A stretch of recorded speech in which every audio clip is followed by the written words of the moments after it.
جسے دنیا بلال کے نام سے جانتی ہے۔ بلال، تو کون سی مٹی کا بنا ہے؟ تیرے بدن میں کون سی مٹی ہے کہ تجھے تپتے ہوئے صحرا میں لٹا دیا جاتا ہے؟ تیرے سینے پر گرم پتھر رکھ کر کے تیرا مالک تجھ سے کہتا ہے اے بلال، محمد رسول اللہ کے دین کو چھوڑ دے، توحید کو چھوڑ دے، میں تجھے ٹارچر کرنا چھوڑ دوں گا، تجھے تکلیف دینا چھوڑ دوں گا۔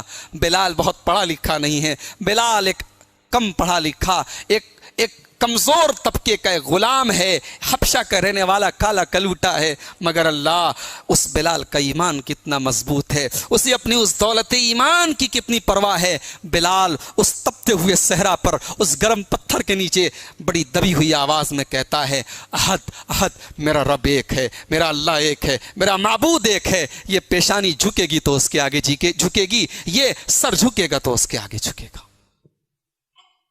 اس ایمان کی قیمت کو اگر جاننا ہے میری پیاری ماں بہنوں، حضرت سمیہ رضی اللہ تعالیٰ عنہا سے جا کر کے کوئی پوچھ لے ایمان کتنی بڑی دولت ہے۔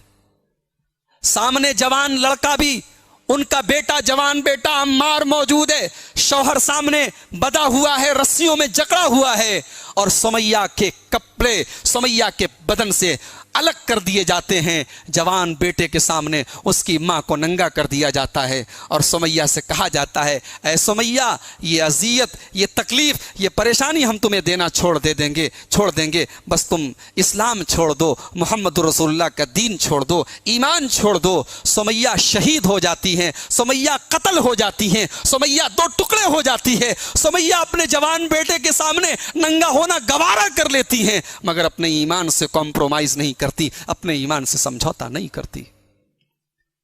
ایمان کی قدر و قیمت اگر سمجھنا ہے، عرب کے اس نوجوان سے پوچھو۔ میرے نوجوان ساتھیوں، وہ بھی آپ کی طرح نوجوان تھا، آپ کی طرح اچھے کپڑے پہننے کا شوقین تھا، آپ کی طرح خوشبو لگانے کا شوقین تھا۔ دنیا اسے مصعب ابن عمیر کے نام سے جانتی تھی، اپنے خاندان کا بڑا دلارا تھا، اپنے ماں باپ کی آنکھوں کا تارا تھا، جو خوشبو لگاتا تھا پورے مکہ کی گلیاں اس خوشبو سے بھر جاتی تھی، جو کپڑا پہنتا تھا صبح کو پہنتا تھا تو شام کو دوسرا کپڑا پہنتا تھا، اتنی دولت والا تھا، اتنے پیسے والا تھا، عرب کا وہ خوبصورت نوجوان تھا۔ مگر جب مصعب ابن عمیر نے محمد رسول اللہ کا کلمہ پڑھا، اشہد ان لا الہ الا اللہ و اشہد ان محمد رسول اللہ کا کلمہ پڑھا، وہی مصعب ابن عمیر مکہ کی گلیوں میں پھٹا پرانا پیوند لگا کپڑا پہن کے گھوم رہا ہے، کیونکہ باپ نے گھر سے نکال دیا ہے، کیونکہ ماں نے گھر سے نکال دیا ہے، کیونکہ دولت کے دروازے بند ہو چکے ہیں، غریبی کی زندگی گزار رہا ہے، فقر و فاقہ کی زندگی گزار رہا ہے۔ کل کا فیشنیبل نوجوان، کل کا بہترین کپڑے پہننے والا نوجوان آج پھٹے پرانے کپڑے پہن رہا ہے، اور صحابہ اس کو دیکھ کر کے ٹھنڈی آہیں بھرتے ہیں،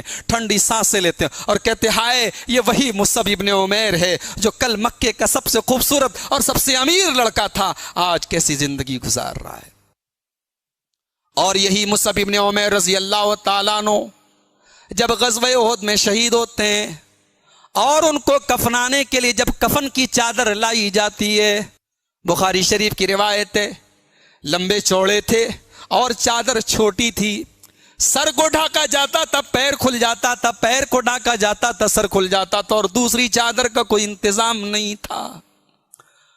وہی لڑکا جو صبح اور شام کو نئے نئے کپڑے پہن کر کے مکہ کی گلیوں میں گھوما کرتا تھا، آج اس کے کفن کے کپڑے بھی موجود نہیں ہیں، سر کو ڈھاکا جاتا ہے اور پیر کو گھاس پھوس کے ذریعے ڈھانپ کر کے کسی طریقے سے دفنایا جاتا ہے۔ میرے پیارے ساتھیوں، صحابہ نے اپنے عیش و آرام کو قربان کر دیا، اپنی زندگی کے شوق کو قربان کر دیا، اپنی لگژری لائف کو قربان کر دیا، کیونکہ انہوں نے ایمان کی قیمت کو سمجھا تھا۔ ایمان کیا ہے؟ صحابہ ایمان کی قیمت کو سمجھتے تھے۔ اور آگے بڑھیے، اللہ کے رسول معراج میں گئے، آپ نے بڑی بہترین خوشبو محسوس کی، آپ نے پوچھا جبرائیل یہ خوشبو کہاں سے آ رہی ہے؟ حضرت جبرائیل نے کہا اے اللہ کے رسول، یہ خوشبو ایک عورت کی خوشبو ہے جو فرعون کے محل میں کام کرتی تھی، جو فرعون کی بیٹی کو کنگھی کرتی تھی۔ فرعون اتنا بڑا بادشاہ تھا، اس کے محل میں اس کی بیٹی کو کنگھی کرنے کے لیے الگ سے نوکرانی رکھی گئی تھی. کہا اے اللہ کے رسول یہ اس عورت کی خوشبو ہے. اللہ کے رسول نے پوچھا, مسند احمد کی روایت ہے, اے جبرائیل اس عورت نے ایسا کون سا کارنامہ انجام دیا تھا آج جنت میں اس کی خوشبو آ رہی ہے؟ کہا اے اللہ کے نبی, ایک دن وہ عورت فرعون کی بیٹی کو کنگھی کر رہی تھی. اچانک کنگھی اس کے ہاتھوں سے گر گئی اور اس کی زبان سے بسم اللہ نکل گیا, اللہ کا نام نکل گیا. فرعون کی بیٹی نے پوچھا یہ تم کس کا نام لے رہی ہو؟ کہا کہ اللہ کا نام لے رہی ہوں. کہا اللہ کون ہے؟ کہا میرا رب ہے. کہا کہ کیا میرے باپ کے علاوہ بھی تیرا کوئی رب ہے؟ کہا ہاں اللہ میرا رب ہے, تیرا رب ہے, تیرے باپ کا بھی رب ہے. فرعون کی بیٹی بولی کیا میں اپنے باپ کو یہ بات بتا دوں؟ کا تم بتا سکتی ہو, مجھے کوئی ڈر نہیں ہے, میں اللہ کو اپنا رب مانتی ہوں, مجھے کوئی ڈر نہیں ہے. فرعون کو پتا چلا, اس عورت کو اس کے تمام بچوں سمیت بلوایا گیا. فرعون نے اب اس عورت کو اپنے دربار میں کھڑا کر کے پوچھا اللہ کی ربن غیری, کیا تو مجھے چھوڑ کر کے کسی اور کو اپنا رب مانتی ہے؟ اس غریب عورت نے, اس مزدور عورت نے اس کے ایمان کی طاقت تو دیکھو. فرعون کے دربار میں وہ ڈری نہیں, سہمی نہیں, کاپی نہیں, وہ اپنے مسلک سے فری نہیں, اپنے منہج سے ہٹی نہیں, اپنے ایمان سے کمپرومائز نہیں کیا. اس نے فرعون کے دربار میں فرعون سے آنکھیں ملا کر کے کہا میرا رب اللہ ہے, میں اللہ کو اپنا رب مانتی ہوں, تمہیں نہیں مانتی. فرعون نے کہا سوچ لو انجام بہت برا ہوگا. کہا کہ انجام کی پرواہ کس کو ہے؟ فرعون نے آگ تیار کی. مسند احمد کے الفاظ ہیں, آگ تیار کی گئی اور حکم دیا گیا اس عورت کو اور اس کے تمام بچوں کو آگ میں ڈال دیا جائے. ایک ایک کر کے اس عورت کے سارے بچوں کو اس کی آنکھوں کے سامنے آگ میں ڈال دیا گیا. آخر میں وہ عورت بچی اور اس کا دودھ پیتا معصوم بچہ بچا. سارے بچے آنکھوں کے سامنے آگ میں جل کر کے راکھ. اب آخر میں دودھ پیتا بچہ بچا ہے. ماں کی ممتا, بہرحال ماں ہوتی ہے. عورت جھجکنے لگی, قدم پیچھے ہٹنے لگے کہ اپنے معصوم بچے کو کیسے اپنی آنکھوں کے سامنے جلتا ہوا دیکھوں. اللہ کے رسول صلی اللہ علیہ وسلم فرماتے ہیں اللہ تعالیٰ نے اس دودھ پیتے بچے کو قوت گویائی دے دی. وہ دودھ پیتا بچہ اپنی ماں کی گود میں بولا یا امی اقتحمی فإن عذاب الدنیا اہون من عذاب النار, اے ماں تو اس آگ میں کود جا کیونکہ جہنم کے عذاب سے یہ آگ ہلکی ہے, یہ آگ برداشت کی جا سکتی ہے, جہنم کی آگ برداشت نہیں کی جا سکتی. بچے نے اپنی ماں کا حوصلہ بڑھایا اور عورت اپنے بچے سمیت آگ میں کود گئی. میرے پیارے ساتھیوں, یہ ایمان وہ دولت ہے جس کے لیے جان بھی قربان کی جا سکتی ہے, جس کے لیے بچے بھی قربان کیے جا سکتے ہیں, جس کے لیے زندگی کی پراپرٹی اور زندگی کا مال قربان کیا جا سکتا ہے.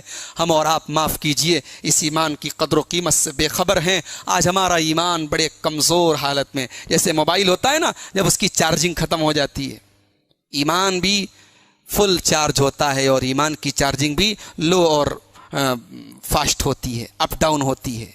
ایمان بڑھتا اور گھٹتا ہے. ہمارا ایمان بڑے کمزور درجے میں ہے, ہمارا ایمان بہت کمزور درجے میں جا چکا ہے. ذرا قرآن اٹھاؤ, اللہ کہتا ہے ایمان والے کون ہیں؟ اللہ کہتا آؤ میرے بندوں میں تمہیں بتاتا ہوں ایمان والے کون ہیں. انما المؤمنون الذین اذا ذکر اللہ وجلت قلوبہم واذا تلیت علیہم آیاتہ زادتہم ایمانا. میرے بندو, میرے مومن بندے تو وہ ہیں جب ان کے سامنے ہماری آیتیں پڑھی جاتی ہیں, جب قرآن پڑھا جاتا ہے ان کا ایمان بڑھ جاتا ہے. آج ہمارے سامنے بھی قرآن پڑھا جاتا ہے, ہمارے ایمان میں کوئی فرق نہیں پیدا ہوتا. صدقہ اور خیرات پر تقریریں ہوتی ہیں لیکن ہمارے اندر اللہ کی راہ میں خرچ کرنے کا کوئی جذبہ پیدا نہیں ہوتا. نماز پر لمبی چوڑی تقریریں ہوتی ہیں لیکن مسجد میں آنا ہمیں گوارا نہیں ہے. میرے پیارے ساتھیوں, ایمان کی نشانی یہ ہے کہ قرآن پڑھا جائے تو آپ کا ایمان بڑھ جائے, آپ کے ایمان میں اضافہ ہو جائے. اور فرمایا جب اللہ کا نام لیا جائے تو دل کانپ جائے, اللہ کا نام لیا جائے تو دل لرزنے لگے, دل کانپنے لگے. مسجد میں لکھا ہوا تھا اللہ دیکھ رہا ہے. مسجد میں لکھا ہوا تھا اللہ دیکھ رہا ہے، مگر پھر بھی چپل چوری ہو رہا تھا، جوتا چوری ہو رہا تھا، مسجد کا سامان چوری ہو رہا تھا.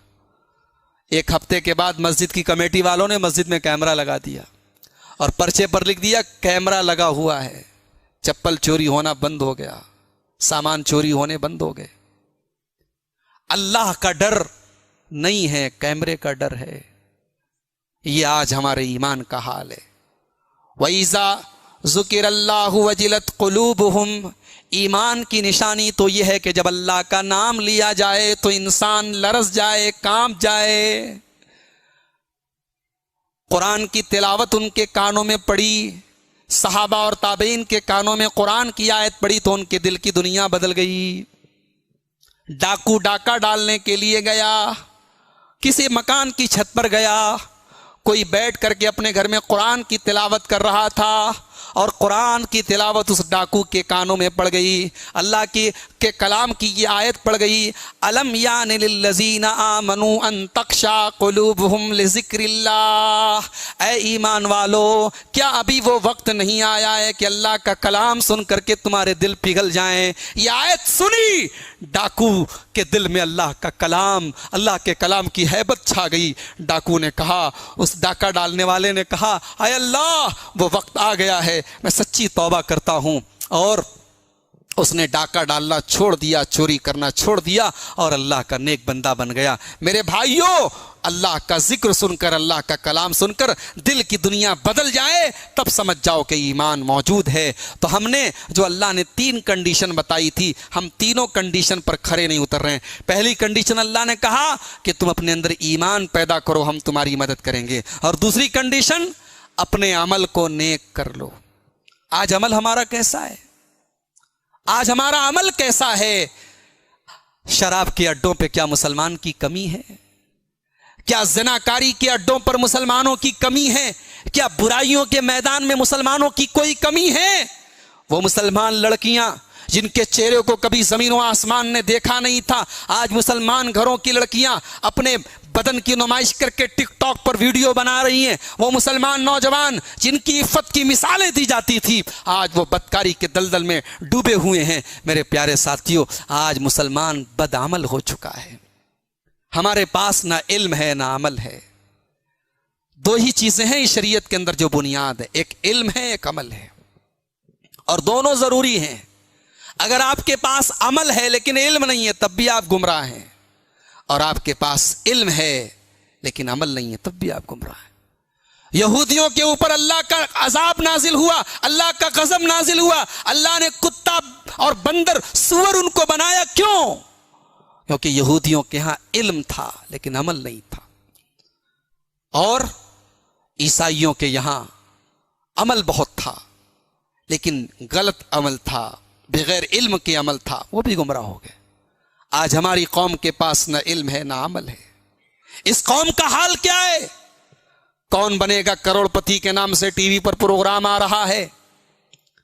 امیتابھ بچن نام کا بالی ووڈ کا ایکٹر اس پروگرام کو چلاتا ہے. اور 1 ہفتہ پہلے کی بات ہے، اندور کا ایک نوجوان لڑکا جس کا نام عاصم چودھری ہے، وہ KBC کے اس شو میں جاتا ہے اور 12.5 لاکھ روپے جیت کر کے آتا ہے. ہونا تو یہ چاہیے، ہمارا سینہ فخر سے پھول جانا چاہیے. ہماری قوم کا ایک نوجوان گیا ہے اور 12.5 لاکھ روپے جیت کر کے آیا ہے. مسلمان لڑکا ہے، پڑھا لکھا ہے، MBA کیا ہوا ہے، اس نے بینک میں مینیجر ہے اندور کے اندر. اس سے سوال کیا گیا، بتائیے کہ اسلام کے حساب سے اس میں سے کون اللہ کے پیغمبر نہیں ہے؟ 4 آپشن دیے گئے. A حضرت موسیٰ، B حضرت محمد صلی اللہ علیہ وسلم، C حضرت آدم، اور D حضرت جبرائیل. ایک ایسا سوال کہ اگر اسلام کی بیسک نالج ہے تو ایک معمولی سا بچہ بھی سوال کا جواب دے سکتا ہے. 4 آپشن دیے گئے، موسیٰ، آدم، محمد صلی اللہ علیہ وسلم اور جبرائیل. اس مسلمان نوجوان نے سوال دیکھتے ہی فوراً کہا، فلپ دا کوسچن، سوال بدل دیجیے. انٹرنیٹ پر، یوٹیوب پر ویڈیو موجود ہے، آپ دیکھ لیں.